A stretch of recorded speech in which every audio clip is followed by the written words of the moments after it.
I guess we'll get right into it, if you want. Terry Rozier, he gets moved yesterday, and one of my favorite trades that I've seen in a while, straight up for Kyle Lowry. So Rozier goes to Miami, Lowry goes to Charlotte. Mitch Kupchak, the Charlotte GM, already said that Kyle Lowry will not be playing for Charlotte before the trade deadline, so that's kind of fun. Uh, but Anthony, I mean, this is a former Celtic. So I guess I'll kind of give you the floor here. I think he's been great, but what do you feel about him? I um I live in Boston, guys, just outside Boston. It's raining right now. I went for a long run in the rain. I'm down bad. Celtics are in trouble. The Heat have 20 point per game scores, four of them now. This is just thinking about the team from last year. Yeah, the Celtics have some upgrades as well, but this is an instant upgrade from Kyle Lowry, Gabe Vincent, Max Strus, Caleb Martin, insert whoever you want to there. Plus, you have Tyler Hero healthy. So I'm thinking about Caleb Martin shredding us. Celtics, Gabe Vincent shredding the Celtics last year. Now you pick up a guy who's averaging 23, 5, and 5. Has been 18, 4, and 4 with the Hornets for the last 5 years on pretty solid efficiency. Can pick up an offense when it's just not working. And then the last thing is I'm scared of this guy because I've seen him do it. There's a reason why he's called Scary Terry. Ever since the 2017, 2018 playoffs, Kyrie Irving gets hurt, and the Celtics with a rookie, Jason Tatum, Jaylen Brown's second year, Terry Rozier, and this ragtag group of players come into it. And the first game, Terry Rozier crosses over Eric Bledsoe, step back three. It looked like it was going to win the game, and then Chris Middleton hit his own three with zero point 0.5 seconds left to send to OT. But that was the beginning of this playoff run where he came out of nowhere, averaged 16, 5, and 5. He's just been a baller. He's a dog.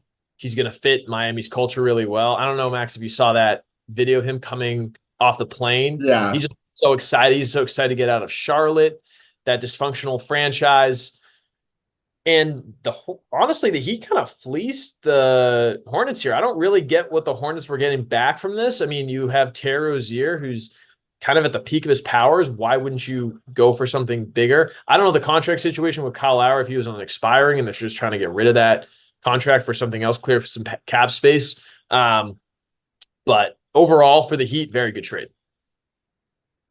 Yeah, I mean, you said it great. I mean, the contract situation. So yeah, Lowry is expiring, and that's why they could just do it one for one with Rozier, which is kind of crazy to me. Rozier has 1 year after this fully guaranteed, another year after that partially guaranteed.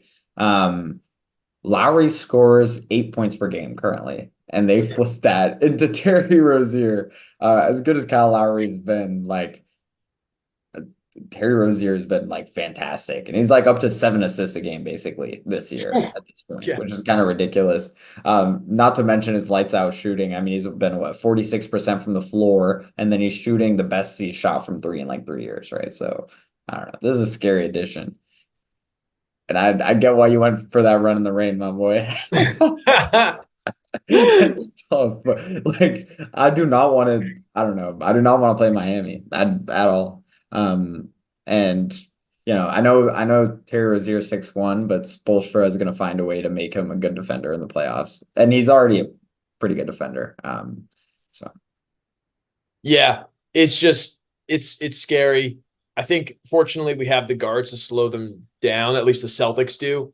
I don't know what the Bucks are going to do necessarily with the situation. I don't know if Dame's slowing down Terry or Tyler or Jimmy if they switch onto him. Um, but we'll talk about the Bucks soon enough. Any yeah, other points on the Heat? yeah. I guess just the last point is the Charlotte gets a 2027 first round pick that's lottery Mm, protected. And if it doesn't convey, it becomes a 2028 unprotected pick. And that just cracks me up because the Heat in history have just like never been bad 2 years in a row. So like yeah. you're just not getting a good pick from them. Like one of those two picks will be a shit pick and that's gonna be the one that conveys. And it's like it just cracks me up. I don't know what Charlotte's doing. If they don't make more trades after this, then I really don't know what they're doing. But Mhm. I don't know. Great And trade. that could be an interesting thing to keep an eye out for. Yeah.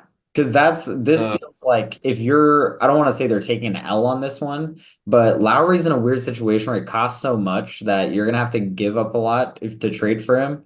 And again, he scores 8 points per game. Like if you're a contender to trade for him, and then if he gets bought out, the issue is since he gets paid so much, certain teams can't actually sign him. So Denver, Golden State, the Clippers, the Bucks, the Suns, or the Celtics, all six of those teams can't sign Kyle Lowry after a buyout because they're second apron teams or first apron teams. Sorry. So that's mm, new in the CBA. So I don't see them being able to flip Lowry. And if I'm Lowry, I kind of feel like I got screwed here because I'm probably just gonna end up like on some mid playoff team. So I don't know. hmm Yeah, it's a shame. I mean, the Hornets definitely have other guys they could. I mean, could they finagle some deal? They got Miles Bridges, they got Gordon Hayward, they got dudes that they could flip, but it's just a dire situation in that city. Yeah, I don't know. Maybe they reroute Lowry to take on more salary and then they get another pick by doing that. But then it's like, it's a mess. I don't understand it, but I love this trade for the Heat. This is like 1 for 1. They added one pick and they made a steep upgrade. Like this is like 20% of what it would have taken to get Dame Lillard. And like Rozier right now is like 85% the player Dame Lillard is, you know?